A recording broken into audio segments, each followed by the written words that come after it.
By the way, yung mga natitirang magre-report po pala ay magsisend na lang ng video mamaya.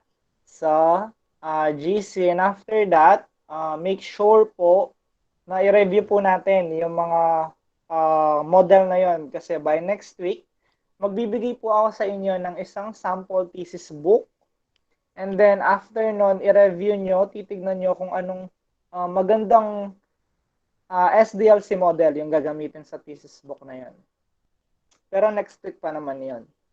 So, again, yung topic natin for today ay types of information sources. So, basically, sources will be conducted sa sa topic na ito, and especially yung information, pag-uusapan natin kung ano yung information. So, sasagasaan natin ng konti yung ating DBMS or yung ating database, but hindi po dito madidiscuss lahat about sa database natin. Aparting or separate lesson po siya. So again, ito po yung topic natin and most na pag-uusapan for today. Ang sabi po dito ay information is act of telling or imparting knowledge. So we all know po na when we talk about knowledge, maraming sources, maraming ways to receive information. And that information can be used as knowledge po in our daily life, personal life, or sa mga ibang bagay, especially po tayo na mga IT, na nasa IT industry, ay napakahalaga para sa atin yung information or yung knowledge na meron tayo. Sabi ko nga, it will be connected sa database natin. So, kailangan dito pa lang maintindihan na natin kung gaano ka-importante yung information. Information is facts, communicated, or learned. Again, kung pupunta po tayo sa database natin, ang mga information or data na ipo-flow po natin sa database will be communicated sa iba't ibang mga phases. For example, yung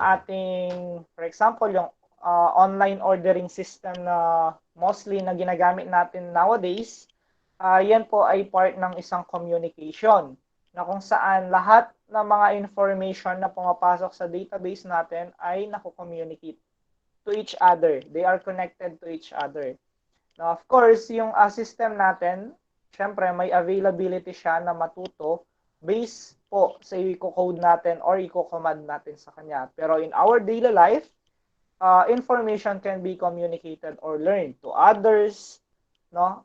Yung the way we communicate to each other, like yung ginagawa po natin ngayon, I'm passing yung information na nalalaman ko para sa inyo in order for you na magkaroon ng mga basic knowledge and foundation kung ano ba yung mga importance ng mga pinag-aaralan natin ngayon. Next, information is interpreting data to make it useful.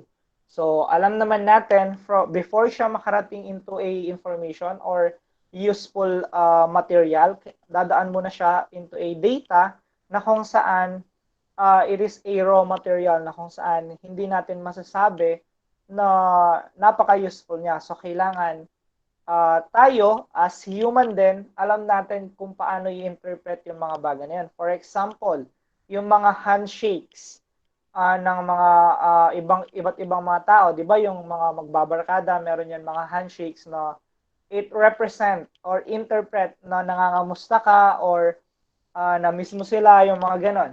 'Di ba? Same thing sa mga system din or sa mga ginagamit natin sa database natin. Yung program natin can interpret data para maging meaningful or useful yung information or yung data na nare-receive natin. Next ay information is knowledge acquired from others. No, ito yung sinasabi kanina. So connected siya dito and dito. No? Next ay information is all about facts and figures. Of course, we learn information according sa facts and figures na nakikita natin. Also, sa kung pupunta tayo sa side ng mga computers or ng mga machines, they will learn by the data na pumapasok sa kanila. No? Most ng mga ganyan ay yung ating mga intelligent na mga machines, or yung mga AI na tinatawag natin. Information is lifeblood of society of the 21st century. Bakit lifeblood siya ng 21st century or ng panahon natin ngayon? Kasi po, through information, nakakagawa tayo ng iba't ibang mga bagay. Di ba nga, sa 21st century or yung panahon na yung ngayon, natin ngayon, marami ng mga nai-invent na kung saan nagpapadali ng trabaho ng isang tao or nagkakaroon tayo ng ideas kung paano i-improve yung isang bagay, no? Information is power. With great knowledge comes great responsibility, sabi nga ni Spider-Man. Diba? So the more you gain knowledge, more responsibility or mas marami kang power kasi you can do everything with those knowledge or information na meron po kayo. So ayan po yung information na mga types na pag-uusapan. Now, yung isang information is kailangan understandable po siya.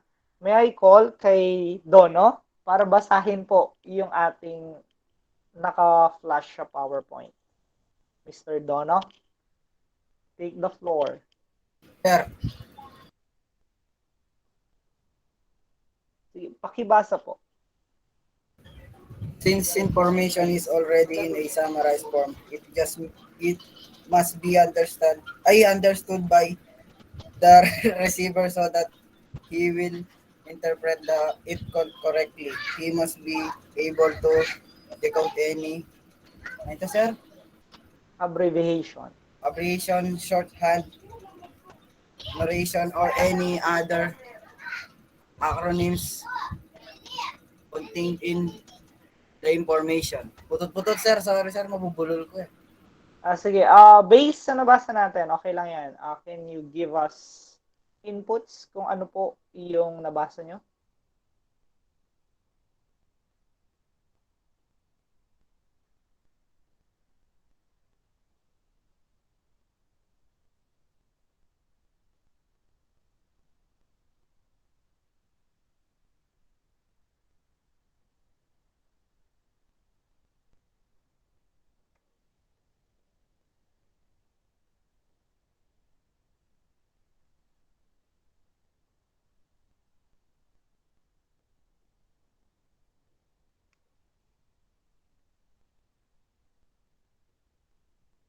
Nandyan ka pa doon, no?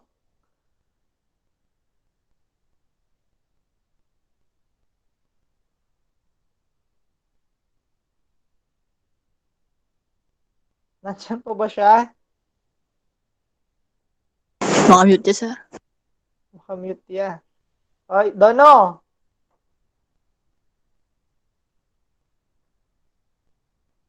Sige, baka mag-contemplate ya po kung nanoy nga basa na.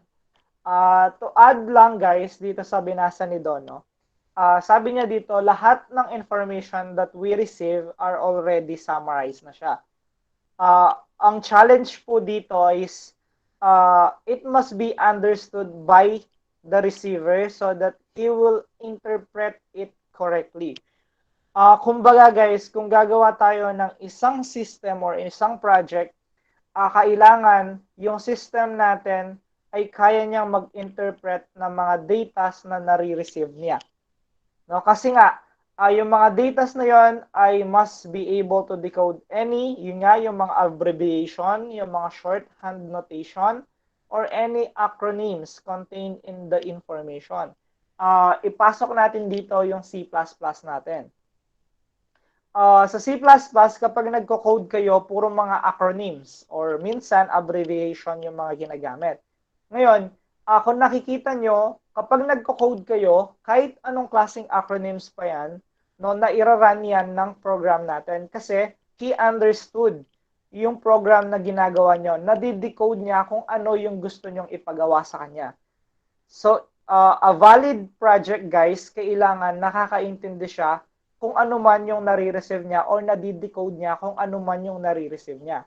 Yun yung isang features na makikita natin sa isang information system, no? O kumbaga kung papasok tayo sa MIS, guys, no? Lahat ng mga interaction na pinapasok natin, lahat ng mga ginagawa natin ay naiintindihan ng system natin at nai-apply niya yun or nairarun niya sa mismong sarili niya, and then nagbibigay siya ng output sa atin na meaningful output. No? So sa isa sa mga feature na makikita natin doon or dito sa gagawin natin na system ay kailangan understandable siya. Even tayo naman ng mga tao dito sa real world, di ba? Kailangan yung mga ginagawa ng mga kasama natin, like sabihin na natin yung mga handshakes, ganun. Kapag hindi mo yung nagets, sasabihan ka ng kasama mo na napaka-slow mo. Yung mga ganun, di ba? So, kailangan tayo din, kaya natin ma-decode yung mga ganong klaseng mga code na binibigay nila sa atin or mga nare-receive natin na message or information. No, para hindi tayo matawag na slow, in terms din ng mga project na ginagawa natin, hindi naman pwede guys, na kapag nagpasok tayo ng isang acronym or nagpasok tayo ng isang data sa isang project, and then maghihintay muna tayo ng 1 hour para mabigay niya yung output. Hindi po yun hindi po yun sabihin na natin convenient para sa isang project or para sa isang client. No? So kailangan yung system natin or yung project natin is understandable siya. Next, meron tayong tinatawag na dapat relevant. No? Information is good only if it is really relevant. No? So, alam naman natin na kapag yung isang system hindi siya relevant, hindi yan magiging useful para sa atin. This means that it should be pertinent and meaningful to the decision maker and should be in his area of responsibilities. Ano po ba yung word na relevant? Ano po ba yung meaning niyan? Ito po yung meaning niya. Kailangan po should be in his area of responsibility. Kung ano po yung specific na pinapagawa po natin sa isang project, yun po dapat yung gagawin ng isang project natin. Baka naman kasi kung i-compare natin siya sa tao, inuutosan natin yung tao na kumuha ng kutsara pero kinuha niya ay tinidor. So hindi po yun yung area of responsibility niya. Kasi yung binigay po natin na command ay kumuha siya ng spoon or kutsara, hindi po fork or tinidor. No? So kailangan po yung system na gagawin natin or yung project is irrelevant po siya. O para yung mga information na napaprocess natin ay nandoon po siya, naka-intact po siya sa mga gagawin ng ating system. Okay?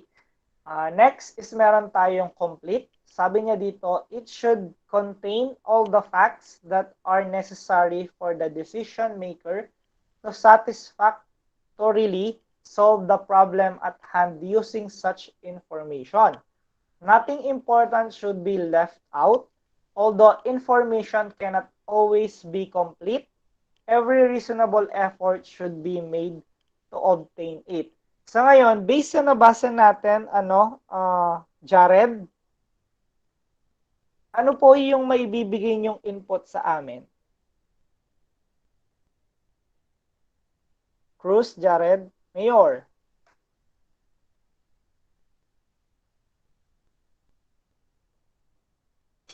Matutod yata. Mayor?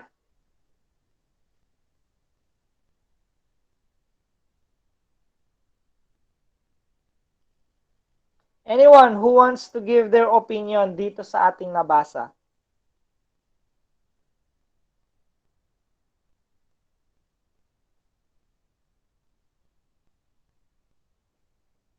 Mayor? Wala ba? Tulog pa ba kayo? Sir, pagupit ka, sir. May pagupit siya. Nanoy ka magkasi power dyo. Urbano, sige. Sir, dapat po yung information is complete. If hindi man, dapat po totoo po yung information, then napapatunayan din po siya. That's a good point. So, nabasa natin. One thing, bakit kailangan natin ng complete information? Yung information or yung system or yung project na gagawin natin, hindi lang naman siya na may measure based sa kung ano yung kaya niyang ibigay sa natin, sa customer, no? Information ay marami po siyang side, guys. Isa sa information na kailangan niyang ibigay yung sa side nga ng ating client, like for example, ano yung nire-request ng client? Sabihin na natin yung monthly reports ng kanyang business. maibibigay. For example, it is a kind of information, guys. Why we need yung complete talaga na ibang side ng compute ng project natin is because there are sometimes na problem na may encounter natin. And the system na ginawa natin dapat can give us feedback kung ano yung nagiging problem ng ating project. No? So, hindi lang po dapat sa client base tayo nagfo-focus when we are creating yung project. We need to focus din doon sa developer side din po natin or sa side natin as a developer para agad po natin malaman kung ano yung mga kailangan natin improve, ano yung mga data na may butas tayo, ano po yung nagiging problema ng project natin. So again, two sides po tayo dito. It should be sa client side and then in our side din po. No, kasi sabi nga dito, hindi man naibibigay lahat yung mga information na kailangan natin, but at least yung effort ng ating system or ng ating project na maibigay yung karampatang information para sa atin at para sa information ng client natin will be provided sa time na kailangan po natin sila. No? Kumbaga, sa atin din naman, sa ating mga tao is kailangan natin yung complete information in order for us to ma-perform natin ng tama yung isang task. No? Ipagpalagay na lang natin minsan, 'di ba, na nakukulangan kayo sa mga information or sa mga instruction na naibibigay ko sa mga quizzes or exam, mga ganun, and then nagtatanong kayo. Kasi nga, kulang yung information na naibigay ko. Parang ganun siya. Para maka-perform tayo ng maayos, ma-execute natin na maayos yung mga pinapagawa sa atin, kailangan natin ng complete information. Even sa developer side, kapag ginagawa yung isang project, kailangan complete din yung mga information or yung mga features na ginagawa po natin. Next, yung available natin. Information may be useful if it is not readily accessible. In the desired form, when it is needed, advances in technology have made information more accessible today than ever before.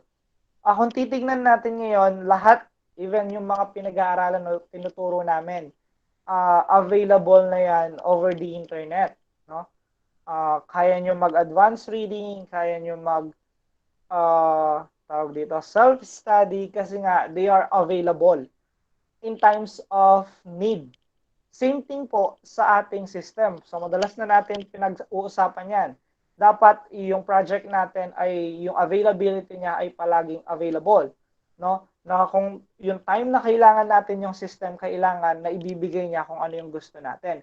Ayaw natin ng downtime error para sa project natin. Kasi kung mas marami pa yung downtime error natin, hindi natin magagamit na maayos yung mga information na naka-insert sa project natin or hindi natin magagamit na maayos yung ating project na pinagawa or ginagawa. So, kailangan yung project natin ay available palagi siya. Hindi mismo yung physical na project natin, but yung features, yung mga kailangan, yun yung available dapat sa project natin. Kasi doon tayo nagkakaroon ng downtime. Next, yung kailangan ay reliable, yung information na nare-receive natin through human or through projects. The information should be counted on to be trustworthy. It should be accurate, consistent with facts, and verifiable. Inadequate or incorrect information generally leads to decision of poor quality. For example, sales figures that have not been adjusted for returns and refunds are not reliable. No? Isa ito sa pinakamalaking points or pinakamalaking bullet ng isang project or even to humans. Kung gaano ka-reliable yung ibinibigay niyang information sa atin. Ang daming klaseng website, ang daming klaseng mga software or projects over the internet and even outside na yung mga information nila ay hindi reliable. So yung sa atin dapat, if mag-create man tayo or if magbibigay man tayo ng isang information, kailangan po reliable yan. Kasi po, if hindi reliable yung information, na ibinibigay natin or ibinibigay ng project, it will cause problem. Or sabihin na natin, etong sinasabi niya, generally leads to decisions of poor quality. Siguro naman ayaw natin na magkaroon tayo basically in ourselves, magkaroon tayo ng poor quality of decision na kung saan later on pagsisisihan natin. So ayaw naman natin yon. No, even sa system or sa mga project, ayaw natin na yung project natin will give us a poor decision na hindi accurate or hindi reliable. Kasi whenever yung system or yung project na magbibigay siya ng unreliable na information, it will cause even a small or big problem sa atin. Especially kung nasa sales department ka or kung nasa mga information management system ka. It will cause a huge problem para sa iyo. Next, concise. Too much information is big on management and cannot be processed in time and accurately due to bounded rationality. Kung naalala nyo doon sa una, sabi niya, yung mga information daw na nare-receive natin is nakasummarize na po siya. No? Ngayon, ang problema kasi kapag hindi nakasummarize yung mga information na nare-receive natin, and then sabi nga dito, it is a big burden. Kapag ang daming or yung information na nare-receive natin ay hindi naman siya concise or hindi naman siya, or sabihin na natin ang daming sinasabi ng tao na to pero yung point niya lang is ito. Parang yung ganon. Ang dami niyang pinapasok sa isip mo, ang dami niyang pinaparinig sa'yo, pero yung point niya is eto lang. Parang ganon. It is a big problem para sa ating system. Bounded rationality determines the limits of the thinking process which cannot sort out and process large amount of information accordingly. Information should be to the point and just enough. No more, no less. So yun lang po yun. Now, even sa tao, ayaw natin ng ganun na klaseng information or instruction. No? Pinapakuha ka lang ng baso tapos ang dami pa niyang sinabi. Yung point lang pala ay kumuha ka ng baso. So parang ganun guys. Kailangan ay short lamang siya, yung information na may papasok or ipapasok. And then, pero accurate and naiintindihan siya ng system natin. No? Kumbaga, pupunta tayo doon sa straight to the point na command para ma-execute po siya ng mabilis. Next, meron tayong timely. Information must be delivered at the right time. So, ito po ay napaka-importante para sa atin. Kahit anong klaseng department po yan. Information kailangan available kapag kailangan natin. Sabi dito, and the right place to the right person. So, tatlo po pala yan. Right time, right place, and right person. Bala mo kaya na destiny. So, ayun. Kailangan po yung information ay available siya whenever we need it. Premature information can become obsolete or be forgotten by time it is actually needed. Yes, tama po yun. Yung mga information na kailangan natin in the right time, the right place, and right, ayun, huwag muna isama yung right person. Right place lang and right time can be forgotten kapag hindi po siya na-given. Hindi man siya ma-forgot, siguro hindi man ma-forgot, pero time will pass na hindi mo nakakailanganin yung data na yon or information na yon. Similarly, some crucial decision can be delayed because proper and necessary information is not available in time. So ito naman, considerable naman yung mga ganito guys. Yung mga proper and necessary information, yung mga talagang critical na computation na ginagawa ng system or ng isang tao, talagang hindi yan magiging available in time. Kasi nga, kailangan niya ng proper na process para maibigay sa'yo yung exact or yung accurate na information na kakailanganin natin. Resulting in missed opportunities according the time gap between collection of data and the presentation of the proper information to the decision maker must be reduced as much as possible. Pero sa panahon natin ngayon, hindi na possible po or hindi na imposible yung mga ganyan na cases. Kasi nga, yung time namin and then time nyo will be different, mas magiging advanced yung time nyo. So, yung mga ganyan na cases ay hindi na po siya magiging hadlang para sa isang project. So, ang dami na pong mga pwedeng mag-compute ng mga komplikadong mga computation, no? Like yung tinatawag nilang quantum server, yung mga ganun, or super server, yung mga ganun, no? Hindi na imposible. Even sa mga project or theses na meron kayo, hindi na po imposible yon. Kasi ang dami ng advances, ang daming pwedeng mga materials na gamitin para ma-solve po yung mga ganyan na problem. So, basically, yung point is kung kailan kailangan yung information, kailangan available po siya in time. No? Right place, right person, and yan, right time. Next is cost-effective. The information is not desirable if the solution is more costly than the problem. The cost of gathering data and processing it into information must be weighed against the benefits derived from using such information. Tama naman. Baka naman kasi when we say costly, guys, hindi lang naman money yung pag-uusapan. We can say it in time then. No? So, both sides are pwede when we are talking about cost-effective.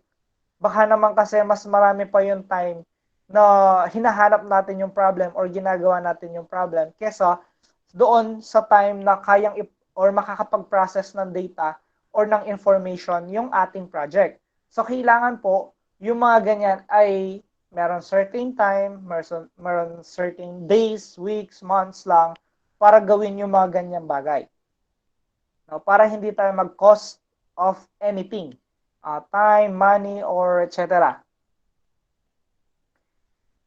Next is we do have types of information sources. Sabi dito, information sources are all around us. That's correct.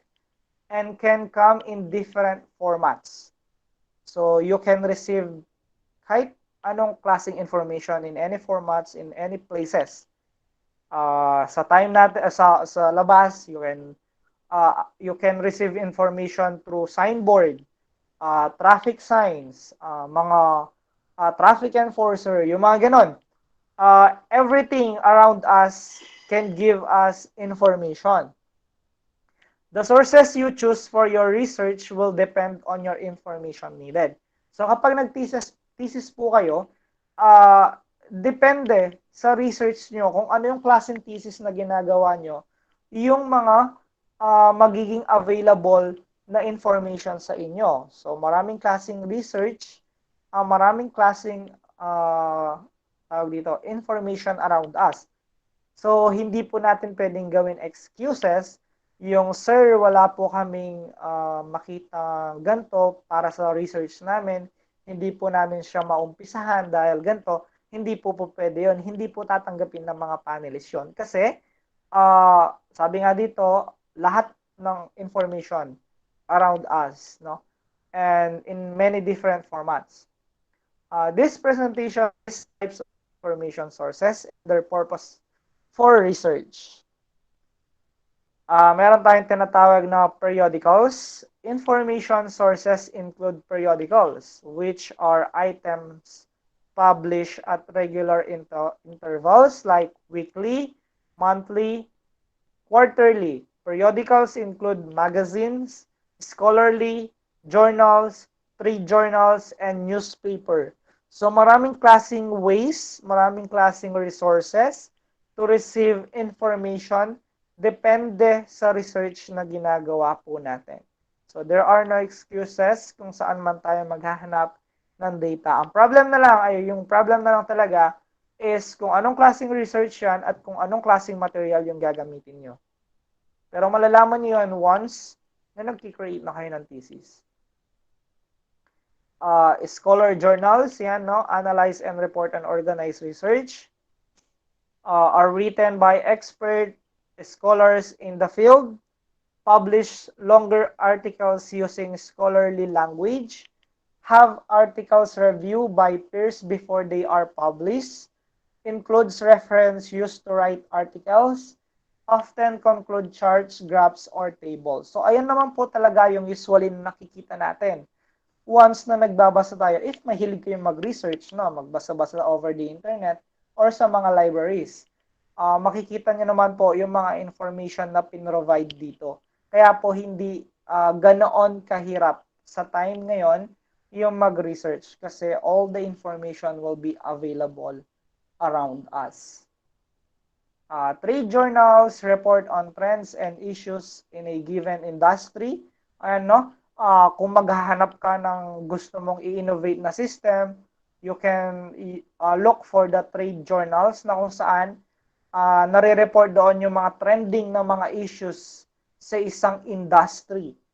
So, kung gusto mo na maghanap ng i-innovate, you can look for ganyan na mga ganyan. Written yan by experts in this industry, publish articles that address standards from the field, often include charts, graphs, illustration, contain advertising that relates to the given industry.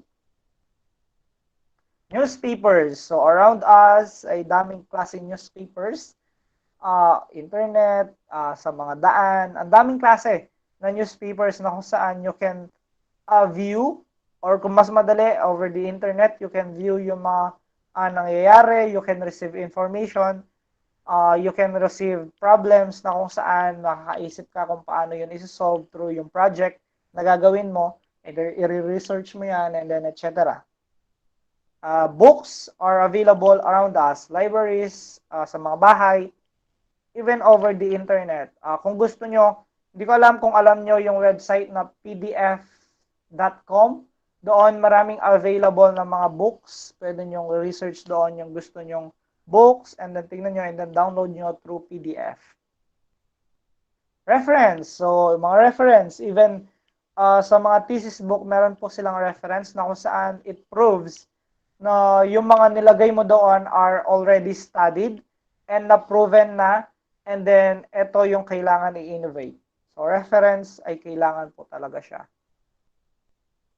Encyclopedias. There are many kinds of encyclopedias over the internet, guys. Alam naman natin yung encyclopedia can give you a variety of information na kung saan magagamit mo in your personal life and even in your project base na mga gagawin. General encyclopedia, subject encyclopedia, encyclopedias. Yan, no? So, yun yung mga daming klaseng encyclopedias over the internet. Next, yung mga handbooks, no? For example, yung mga chemistry, physics, Oxford Companion, yung mga yan, available naman siya over the internet. Hindi po tayo mahirapan na maghanap. Marami po silang mga studies, marami silang may bibigay na information para sa atin for improvement or for additional knowledge po natin. We have types of information system. TPS or yung Transaction Processing System, Management Information System and Decision Support or yung MIS, Executive Support System for Senior Management. So, ito po yung types of information system na meron po tayo. Iilan lang yan, pero let's talk about those types of information system. TPS or Transaction Processing System is a type of information system. TPS collect, store, modify, and retrieve. So, ayan po yung magiging feature na meron siya. Store, collect, store, modify, and retrieve. The transaction of an organization.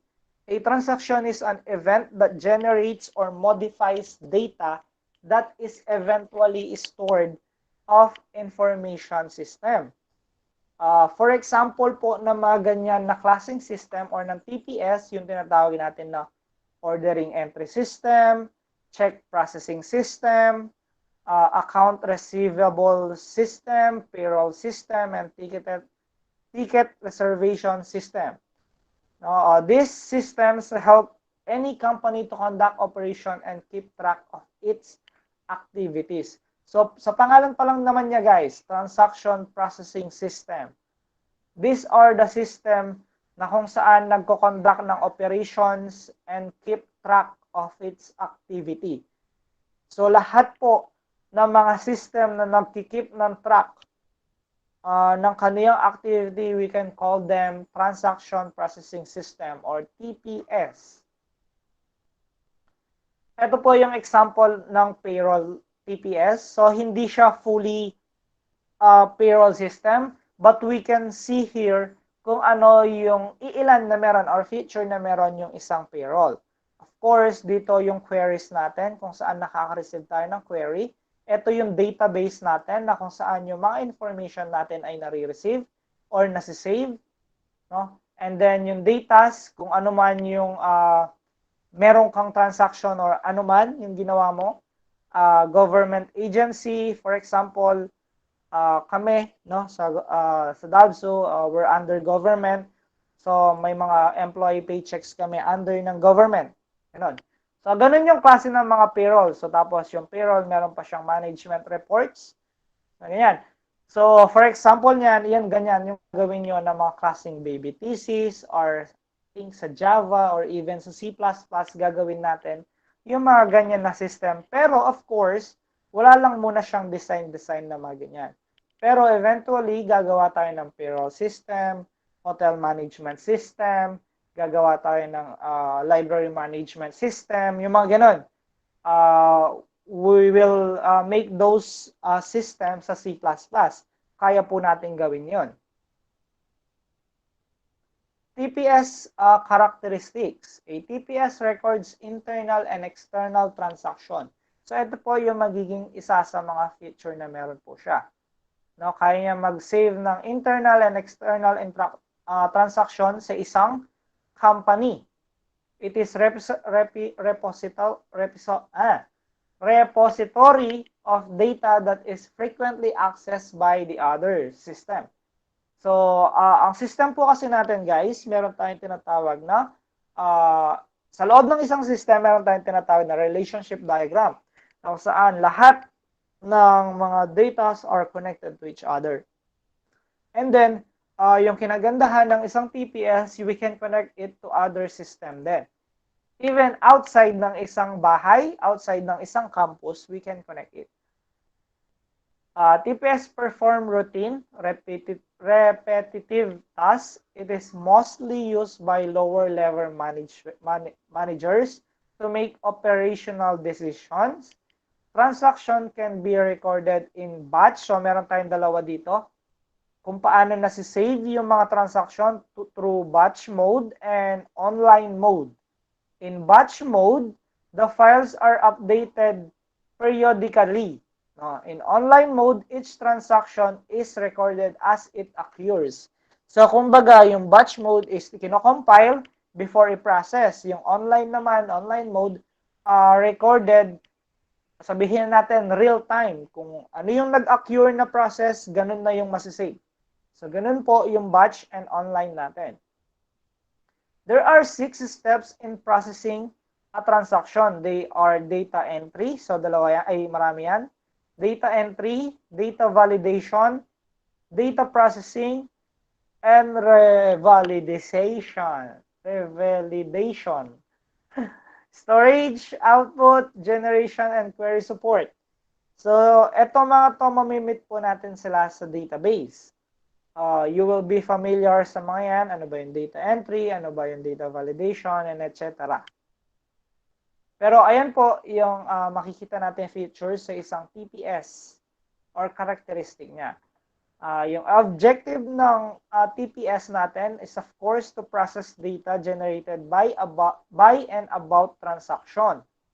Maintain high degree of accuracy and integrity. Siyempre, kailangan po accurate and merong integrity yung mga data na binibigay sa atin. Baka binigyan ka ng monthly report, hindi akma sa talagang nakukuha mo, malulugi company mo. No? That's why yung mga companies is paying sa mga gantong klaseng system na talagang napakamahal. Kasi integrity and accuracy is very important to them. Another thing, yung security. No? Avoid processing fraudulent transaction, produce timely user responses and reports, increase labor efficient, help improve customer service, help build and maintain customer loyalty, achieve competitive advantage. So, ayan po yung mga objectives natin. Ito pala, yung types of TPS natin, yung online and then yung batch. Sabi dito, it involves a direct connection between the operator and TPS program. They provide immediate result. Sabi ko nga, kung ano yung nag-occur, ganun na yung masisave. Kaya we get yung immediate result. An order arrived by telephone call. So ito scenario siya. An order arrived by telephone call. It is processed at the moment the results are processed. Kung pumunta kayo sa SM kahapon, no, doon ko lang nakita na meron pala silang mga online ordering. So nagbabayad yung mga kaibigan ko, tapos isang cashier lang yon. And then nakikita ko yung isa, naman siya, nagbibip-bip naman. Sabi ko, bakit walang pumipila doon? And then nagtanong ako sa isang crew, sabi niya, for online daw po yun. No? So, yung customer will be calling yung kanilang customer service or yung kanilang mga crew. And then they will prepare yung kanilang, yung kanilang binili or yung kanilang transact. No? So, ganun po yon. No, makikita po natin doon pag online sa po siya, tawag dito. Nawala siya sa isip ko. Basta mag-process siya agad. Wala siyang isip ko. Ayun, ganun siya, no? Kung ano yung na-process, it will be processed agad. Next is batch processing. It is the second type of TPS where transactions are grouped together and process as a unit. So sabi ko nga sa inyo, pinaprocess siya as unit. So gagawin nila, pagko-combine mo nila or i-group mo na nila yung isang mga processing, and then pag na-group na sila into, sabihin na natin, batch 1, batch 2, they will process by batch. No? For example niyan, a check processing system in a bank, all the check received in a particular day are grouped together. They are then sorted by the account number and processed in a batch. Ang example nito guys, ito nga, yung mga cheque sa bank. For example, sa isang company, no, may tinatawag tayong mga payroll or may tinatawag tayong, yun nga, yung payroll, no? Yung isang company or sabihin na natin yung IT department ay sabay-sabay silang susweldo, no? Ilalaikan natin yan into a batch processing. Lahat ng sweldo nila papasok sa kanilang card by batch processing. So, hindi yan papasok by individual. No? Kasi ang dami nun. No? Kaya ginagawa nilang batch processing. For example, yung section B ay magsusweldo ngayon. Tapos later on, yung section A naman, ito naman yung magsusweldo. Tapos, ito naman yung sweldo. Yung mga ganun, by batch. No? They are grouped together as a unit. More examples, yung check clearance, yan. Written order asking bank to pay money to a person. Bill generation, yan, no? Yan po yung example ng mga batches. Another example, yun yung real-time pala, guys. Yun yung nasa isip ko. Real-time guys, ito naman yung kagaya sa sinasabi natin, yung point of sales, yung reservation system, and library loan system, na kung saan kapag nag-transact ka, agad mapoprocess siya. For example, yung sa reservation system na lang. Pag reserve mo yung room na ito or yung seat na ito or yung bus na ito, automatic, real-time, ma-reserve na po iyon. So, ganun po yung example natin dyan. Next is yung MIS natin. So, Sa DABSU, meron po tayong MIS. No? Ito po yung nagmamanage sa mga accounts natin sa LMS, sa mga student number nyo, yung mga ganun, yung mga grades natin, ganun. Sila yung nagpa-process doon. Doon kami nag-encode. Designates a specific categories of information system serving middle management. So, middle management between, sabihin na natin, between the employee and also the cashier, ganon. Nasa middle sila kasi may transaction na nagagawa yung employee and yung, sabihin na natin, cashier. And then, yung MIS natin will be in the middle para maging middleman para sa dalawang transaction. Provide middle managers with reports or organization current performance. No? So, of course, yung MIS natin will give us reports to a organization or anything man department yan. Isa ito sa magiging, or isa ito sa future ng ating MIS is yung can give feedbacks or reports. Information thus obtained and used to monitor and control and business and predict future. So of course, through data na you receive, you can monitor kung ano na yung nangyayari sa business mo and you can even predict kung ano yung mangyayari in the near future. Yun nga yung use ng information natin. No, para malaman mo kung ano yung kailangan mong gawin in the future at kung ano yung kailangan mong i-improve, ano yung data mo or departments mo na bumababa. Yan po yung tulong ng MIS natin. Characteristic of MIS is an integrative system. So, kailangan kung ano yung pinapagawa mo sa kanya, kung ano yung scope niya, doon dapat accurate at malapit man mismo doon sa ginagawa niya talaga. For example nga, yung sinasabi ko sa inyo, kung pinakuha kayo ng kutsara, kukunin niyo kutsara. Ganun yung MIS dapat natin. Next is MIS is a subsystem concept. Bakit subsystem? Kasi po ang daming future ng ating MIS. Kaya niya mag-record, kaya niya magbigay ng feedback, kaya niya lahat, no, para ma-manage and maging maayos po yung isang business or yung isang project. Provide relevant information to management. Of course, kailangan yan. MIS is flexible kasi nga ang dami niyang nagagawa. Enhances productivity kasi dyan mo makikita yung report na kung saan, ano yung kailangan mong gawin, ano yung kailangan mong improve, ano yung kailangan mong or implement para mas magiging productive or mas magiging madali yung isang processing.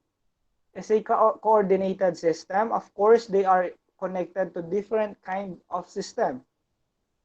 Feedback system. Of course, hindi magiging successful po yung MIS kung wala po siyang feedback system. So, kailangan po iyan. And no, example po ng MIS natin, meron tayong, sabihin natin business ito, meron tayong ordering system na kung saan you receive yung sales ng data mo. Production master file, materials resources planning system, na kung saan you have two parts. Makukuha mo dito yung product change data, and then dito mo rin makukuha yung cost or yung unit product cost data. And general ledger system, yung mga expenses ng data mo. And lahat po na yan, no, papasok po siya sa reports na meron tayo and kaya siyang i-view ng manager natin. Kaya nalalaman po ng isang manager kung anong department po yung mababa. Kung anong kailangan i-improve ng isang department. Kung yung sales ba ay down siya or up. No? Kung ano yung mga product na kakailanganin at kung ano yung product na change or kung ano yung dapat i-change. Mga ganon. Outputs of a MIS. No? Of course, yung schedule reports, kailangan yan, daily, weekly, monthly. Key indicator reports. No? Key indicator is very important, guys, kahit hindi ka MIS. Kasi dyan ka magbe-base kung ano yung improvement na gagawin mo. Kung ano yung kailangang activities na dapat mong i-perform or process na kailangan mong i-perform in order para sa isang business or company na mag-increase yung sales nila. For example, is that. Demand reports, of course, kailangan natin ng report. Na kapag yung manager ay nag-request siya ng report, kailangan available po yan. Kagaya ng reports natin dito. Baka naman kasi yung sales natin ay down na siya, yung reports ay wala pa. So yung manager, hindi niya alam kung ano yung mababa, ano yung gagawin niya. Tendency, mababankrupt po yung ating company.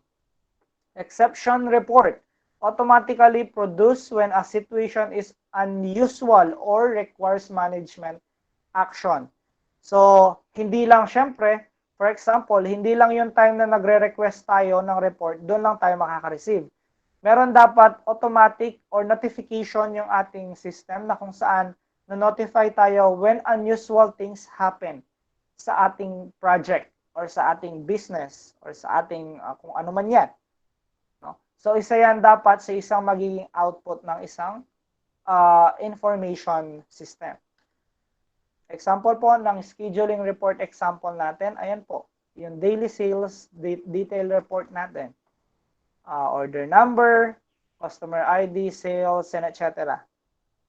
No? So makikita po dyan kung ano yung kailangang or kung kamusta yung sales natin. Yung mga nagtatrabaho sa mga department store or yung mga nakapag-work na as manager sa mga department, nakikita nyo po yan, I'm sure. Next is meron tayong daily sales, yung key indicators. Sabi ko nga, importante yung key indicators guys kasi dito natin makikita kung ano yung kailangan improve, ano yung kailangan yung implement. Kasi po, hindi naman kayo nanghuhula kung ano yung downside ng project natin or ng isang system or ng project. No? Demand report example. So, meron kang summary report kung kamusta. For example, yearly, monthly, kung anong report or kung anong lugar yung mas malaking sales. Kung ano yung lugar na mas mababa yung sales, kung saan ka magpo-focus. So, may summary report ka. Alam mo kung ano yung gagawin mo para mas ma-improve yung sales mo sa lugar na yon. Ganon. Exceptional report, yung kagaya kanina guys, nakikita natin dito or in-notify tayo, makikita natin dito yung mga exception ng mga reports. No? Sabi ko nga, in-notify tayo sa mga unusual na nangyayari sa mga POS natin or point of sales or anything sa project natin. Okay, that's it guys sa aking PowerPoint.